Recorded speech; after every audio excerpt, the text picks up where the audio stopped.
4 for 4 is sometimes just what blue needs. Yeah, nothing here but for us except for the Child of Night, and we'll happily take it. Ooh, glad to pick up a ring flush here, 8th pick.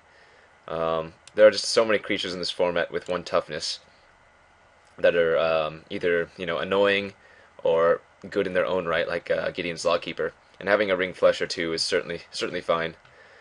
I do want to pick up 1 unsummon if I can, but the ring flush I think is just better. Okay, so our pack came back, and as expected, a couple cards did wheel. I think here I'm going to take the Diabolic Tutor. The Dark Favor's fine, I wouldn't mind running 1 of them, especially since we have triple bounce and a couple other kill spells, but I think the Tutor is something that we're going to want a lot more of the time.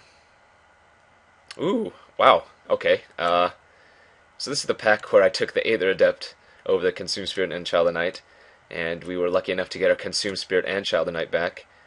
I'm glad I jumped into black. That Sengir Vampire signal was pretty strong, it seems. I'm going to go ahead and take the Consume Spirit here. And nothing. Bloodseeker, sure, why not?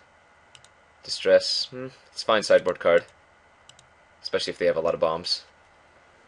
I'm not super happy with the triple adept when we're this heavy in black, but even if these come down, on like turn 4, turn 5, you're still getting a lot of value out of them. So our deck looks pretty strong. Definitely think this is a finals material deck. We'll see you back for deck building.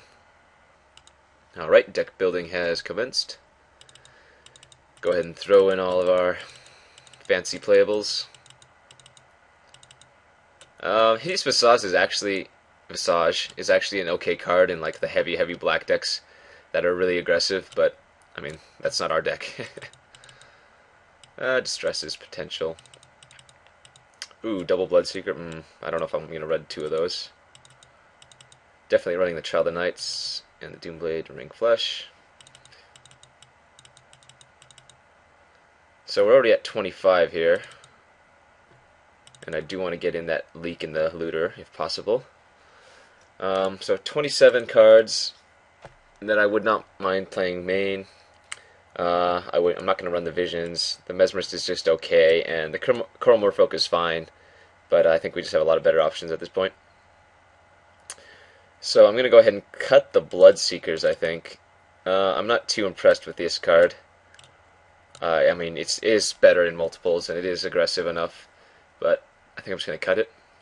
I think the next card I'm most likely to cut is the Mind Rot. It's a really good sideboard card, especially if they have a few bombs or fireball type thing.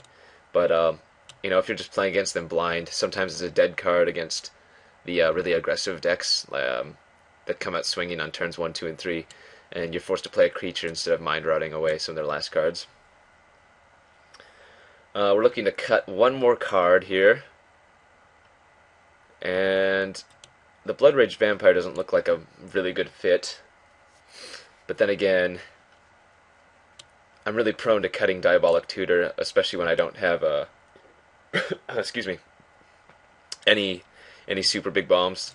Like if we had a Grave Titan, I'd certainly play the Tutor, but since we just have a lot of solid cards and we have multiples of them, I'm not too worried about digging up something that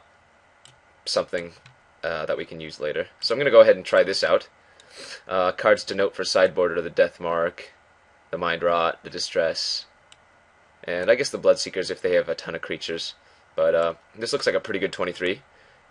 And, man, it's still so awkward. I mean, I do want to run 10 Swamps, but the 7 Islands is pretty weird with a triple Adept.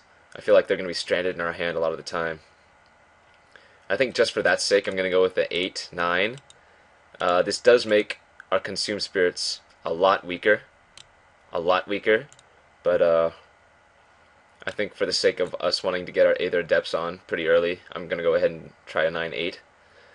I mean, we're usually not going to play these until the later turns anyway, or at least hopefully, when we can do it for like 3 or 4.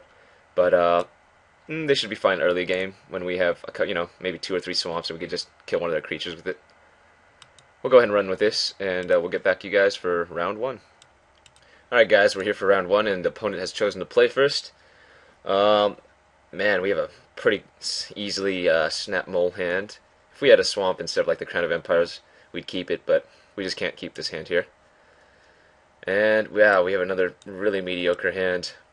I think I'm gonna actually try and go with this. I know we do need to draw a swamp, but if we do get our swamp, we're gonna be in pretty good shape. Ooh, that's awkward. We drew another island. Okay, well, at least on turn 4, we're likely to play an Amphin Cutthroat. So that's something. Stormfront Pegasus, maybe? Oh, so it looks like our opponent has the blue-white Griffin deck. That's pretty upsetting that we didn't get our swamp. We're kind of on the back foot here. Wow, still drawing islands. Yikes. So probably white, blue, splashing red. But he doesn't seem to be doing too much thus far. Really need to hit our swamps, because that's going to be quite annoying. Drew a decent one. Gonna go ahead and bounce his Skywinder. Turn off his Griffin Rider from attacking.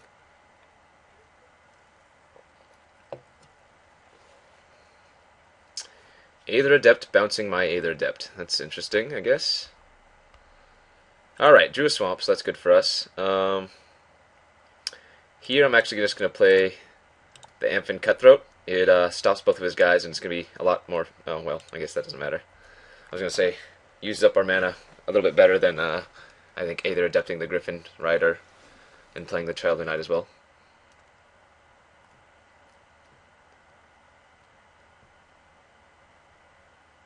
Alright, here comes a Skywinder. What else we got here? And another Griffin. Ooh, so if our opponent can get a Griffin on the table, it's going to be pretty nasty for us. And actually, I think for that reason I might be... Well, the only Griffin I'd really be worried about is the Peregrine Griffin, because it's a 2/4 and I wouldn't be able to kill it for 3 more turns unless I drew that Doomblade. I think if he's running double Griffin, though, there's a good chance that he does have quite a few Griffins, so I'm going to go ahead and just Consume Spirit one of them right now. I think that's probably the best play. Yep, and I'll go ahead and snap trade. We do have Gravedigger. Go ahead and play your Skywinder again. An X spell. Ooh, what is this? Oh, okay, never mind. Ooh, drew a good one. Gonna go ahead and lay down the... Well, I could play double Warpath Ghoul. That would turn off his attack on here. But I think I want to save it for the Skywinder. And I think I'm actually going to go ahead and snap kill the Skywinder right now. Just because if he does have a counterspell, or like a stave off, he'd be able to use it now, as opposed to, since he was tapped out last turn, he can't do it.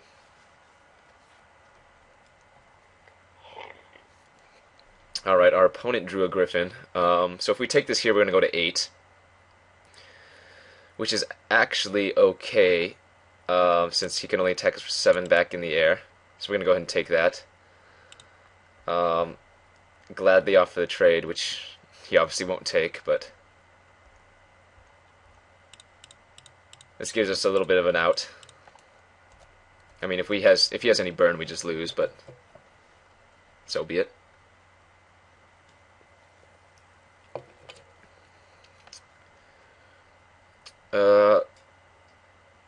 So I guess we could trade both of our guys for his Rusted Sentinels. I guess that's probably the best bet. We'll go to 3 life here. He still wins if he has any burn. Arbalist, okay, that's not too bad. Vampire Outcasts, yeah. So we're just dead. Got there by the Flyers. Sorin's Thirst would have been a nice draw. So we're definitely sideboarding in the Death Mark. But I don't think we want to sideboard in anything else. And I think I'm going to take out... It seems bad. I'm going to take out one of the Blood Rages. I think I'm going to go with the 10-7 split. I know it's going to be awkward with our Aether Adepts, but I'm going to risk it. I think with the triple Consume Spirit, it's just better to have that many swamps. Go ahead and go in the play, and yeah, we'll have double removal hand and rest land, so we're going to keep it. Ooh, drew a good one. Keep on laying our swamps down, just so we can play our Sworn's Thirst next turn. Yeah, infinite removal.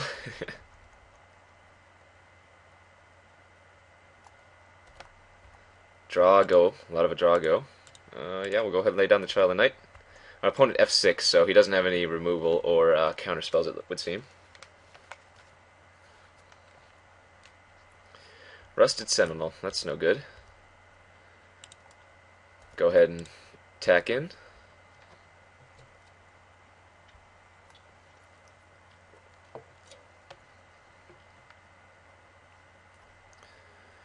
Another Rusted Sentinel, alrighty.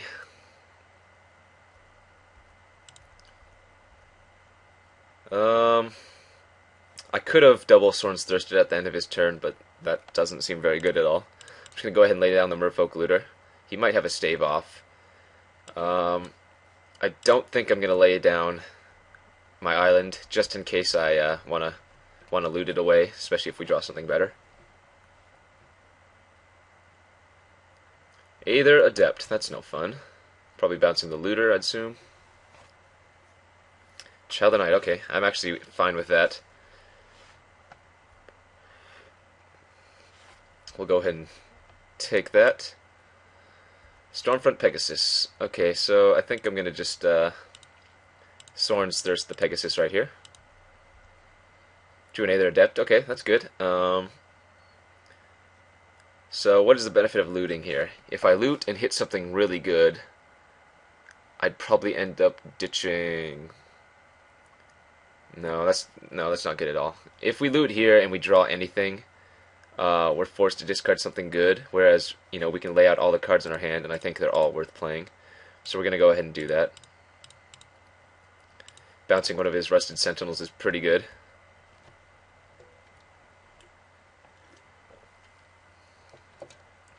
I'm going to go ahead and take the 3 here, and block that away. Fine with him playing his other Rusted Sentinel, because we get to get a free hit in with our Child of Night. Skywinder Drake. Okay, that's fine with us too. We can just Sworn's Thirst it. Still don't want to use the Looter, since we have pretty good cards, so we'll go ahead and just swing in. Crown of Empires was a nice draw. We're not really doing anything with our mana at the moment.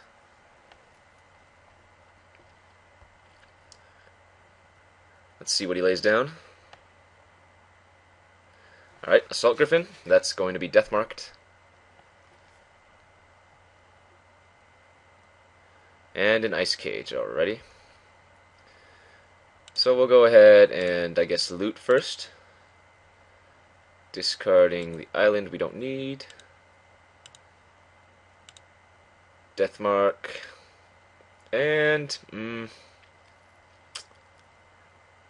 let's see. I think I'm actually just going to tap down our Child of Night to get the Ice Cage off. That way we can swing in with it the next turn. And as well as playing the Warpath Ghoul. So I'm going to go ahead and take 6 here, putting down to 7. If he does have a land and a Fireball, then we lose, but it's a risk I'm willing to take. Doesn't look like he has it, though, so that's good. Go ahead and swing in for 2. I'm actually not going to loot here. I should have probably attacked, as it were. Well, no, I am going to loot. Get rid of our swamp.